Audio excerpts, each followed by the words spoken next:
ಹಳೆ ಮೈಸೂರು ಭಾಗದಲ್ಲಿ ಜೆಡಿಎಸ್ ಸಮಾವೇಶಕ್ಕೆ ಪ್ಲಾನ್ ಮಾಡ್ತಾ ಇದೆ.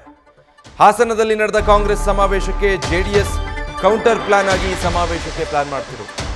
ಜೆಡಿಎಸ್ ಬೃಹತ್ ಸಮಾವೇಶ ಮಾಡಿ ಕಾಂಗ್ರೆಸ್ಗೆ ತಿರುಗೇಟ್ ಕೊಡೋದಕ್ಕೆ ಪ್ಲಾನ್ ಮಾಡ್ತಾ ಇದೆ. ಮೇ ತಿಂಗಳಲ್ಲಿ ಸಮಾವೇಶ ಮಾಡಿ ಶಕ್ತಿ ಪ್ರದರ್ಶನ ಮಾಡೋದಕ್ಕೆ ಎಚ್ಡಿಕೆ ಪ್ಲಾನ್ ಮಾಡಿದ್ದಾರೆ ಎನ್ನಲಾಗ್ತಾ ಇದೆ. ಈ ಸಮಾವೇಶದಲ್ಲಿ ನೂತನ ಜೆಡಿಎಸ್ ರಾಜ್ಯಾಧ್ಯಕ್ಷ ಘೋಷಣೆ ಮಾಡೋ ಚಿಂತನೆ ಕೂಡ ಇದೆಯಂತೆ.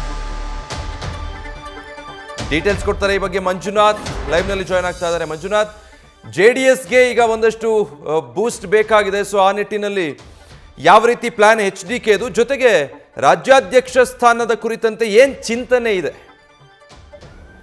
ವಿಜಯ್, ಏನು ಚನ್ನಪಟ್ಟಣ ಉಪಚುನಾವಣೆಯಲ್ಲಿ ಜೆಡಿಎಸ್ಗೆ ಸೋತ ನಂತರ ಅಂದರೆ ಕಾಂಗ್ರೆಸ್ ಅಲ್ಲಿ ಗೆಲ್ಲುತ್ತೆ. ಆ ಸಂದರ್ಭದಲ್ಲಿ ಕಾಂಗ್ರೆಸ್ ನಾಯಕರು ಹಾಸನದಲ್ಲಿ ಒಂದು ಬೃಹತ್ ಸಮಾವೇಶವನ್ನು ನಡೆಸಿ ಹಳೆ ಮೈಸೂರು ಭಾಗದಲ್ಲಿ ಕಾಂಗ್ರೆಸ್ ಅನ್ನ ಮತ್ತಷ್ಟು ಪ್ರಬಲಗೊಳಿಸಬೇಕು, ಜೊತೆಗೆ ಏನು ಜೆಡಿಎಸ್ನ ತವರು ಜಿಲ್ಲೆ ಹಾಸನದಲ್ಲೇ ಒಂದು ಬೃಹತ್ ಸಮಾವೇಶ ಮಾಡಿ ಜೆಡಿಎಸ್ಗೆ ಒಂದು ಕೌಂಟರನ್ನು ಕೊಡುವಂಥ ಕೆಲಸವನ್ನು ಮಾಡಿದ್ರು. ಜೊತೆಗೆ ಸಾಕಷ್ಟು ಆರೋಪಗಳನ್ನು ಕೂಡ ಕಾಂಗ್ರೆಸ್ ನಾಯಕರು ಮಾಡಿದರು. ಇದಕ್ಕೆ ಪ್ರತಿಯಾಗಿ ಜೆಡಿಎಸ್ ನಾಯಕರು ಕೂಡ ಒಂದಷ್ಟು ಪ್ಲಾನ್ಗಳನ್ನು ಮಾಡ್ಕೊಂಡಿದ್ರು, ಆದರೆ ಬಳಿಕ ಸುಮ್ಮನಾಗಿದ್ರು. ಆದರೆ ಈಗ ಮೇನಲ್ಲಿ ಹಾಸನ ಅಂದರೆ ಹಳೆ ಮೈಸೂರು ಭಾಗದಲ್ಲಿ ಒಂದು ಬೃಹತ್ ಸಮಾವೇಶವನ್ನು ಮಾಡಬೇಕು. ಜೊತೆಗೆ ಈ ಒಂದು ಸಮಾವೇಶದ ಮುಖಾಂತರ ಮತ್ತೆ ಹಳೆ ಮೈಸೂರು ಭಾಗ ಏನಿದೆ ತಮ್ಮ ಭದ್ರಕೋಟೆ ಅಲ್ಲಿ ಬಿಗಿ ಹಿಡಿತವನ್ನು ಸಾಧಿಸಬೇಕು ಅನ್ನೋದು ದಳಪತಿಗಳ ಲೆಕ್ಕಾಚಾರ ಆಗಿರುವಂಥದ್ದು. ಹೀಗಾಗಿ ಮೇನಲ್ಲಿ ಒಂದು ಬೃಹತ್ ಸಮಾವೇಶ ನಡೆಸಿ ಇಡೀ ಹಳೆ ಮೈಸೂರು ಭಾಗದ ಜಿಲ್ಲೆಗಳಾಗಿರುವಂಥ ಮಂಡ್ಯ, ಮೈಸೂರು, ಜೊತೆಗೆ ಕೋಲಾರ, ಚಿಕ್ಕಬಳ್ಳಾಪುರ ಈ ಜಿಲ್ಲೆಗಳ ಕಾರ್ಯಕರ್ತರನ್ನು ಸೇರಿಸಿ ಒಂದು ಬೃಹತ್ ಸಮಾವೇಶ ಮಾಡುವ ಮುಖಾಂತರ ಕಾಂಗ್ರೆಸ್ಗೆ ಕೌಂಟರನ್ನು ಕೊಡಬೇಕು. ಜೊತೆಗೆ ತಮ್ಮ ಹಿಡಿತ ಏನಿದೆ ಅದನ್ನು ತಪ್ಪದೆ ಅಂತ ನೋಡ್ಕೊಳ್ಬೇಕು. ಜೊತೆಗೆ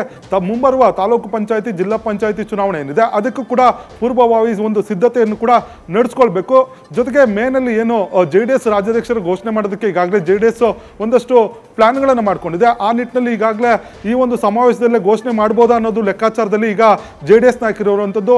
ಇದೇ ಮಾರ್ಚ್ 6ಕ್ಕೆ ಒಂದು ಸಭೆಯನ್ನು ಕೂಡ ಪೂರ್ವಭಾವಿ ಸಭೆಯನ್ನು ಕೂಡ ದೇವೇಗೌಡರ ನೇತೃತ್ವದಲ್ಲಿ ಕರೆದಿರುವಂಥದ್ದು. ಯಾವ ರೀತಿ ಸಮಾವೇಶವನ್ನು ಮಾಡಬೇಕು, ಜೊತೆಗೆ ಎಲ್ಲಿ ಸಮಾವೇಶವನ್ನು ಮಾಡಬೇಕು ಅನ್ನೋದ್ರ ಬಗ್ಗೆ ಚರ್ಚೆ ಮಾಡಿ ಕಾಂಗ್ರೆಸ್ ವಿರುದ್ಧ ಒಂದು ಏನು ಗ್ಯಾರಂಟಿ ವೈಫಲ್ಯಗಳಾಗಿರ್ಬೋದು, ಜೊತೆಗೆ ಕಾಂಗ್ರೆಸ್ ಸರ್ಕಾರದ ಇರುವಂಥ ಭ್ರಷ್ಟಾಚಾರ ಆರೋಪಗಳಿರ್ಬೋದು, ಇವೆಲ್ಲವನ್ನು ಕೂಡ ಪ್ರಸ್ತಾಪ ಮಾಡಿ ಕಾಂಗ್ರೆಸ್ ಸರ್ಕಾರಕ್ಕೆ ಒಂದು ಕೌಂಟರ್ ಕೊಡಲಿಕ್ಕೆ ಈ ಒಂದು ಬೃಹತ್ ಸಮಾವೇಶವನ್ನು ಮಾಡುವ ಮುಖಾಂತರ ತಮ್ಮ ಶಕ್ತಿ ಪ್ರದರ್ಶನಕ್ಕೆ ದಳಪತಿಗಳು ಒಂದು ಪ್ಲಾನ್ ಅನ್ನು ಮಾಡಿಕೊಂಡಿರುವಂಥದ್ದು. Vijay, thank you Manjunath.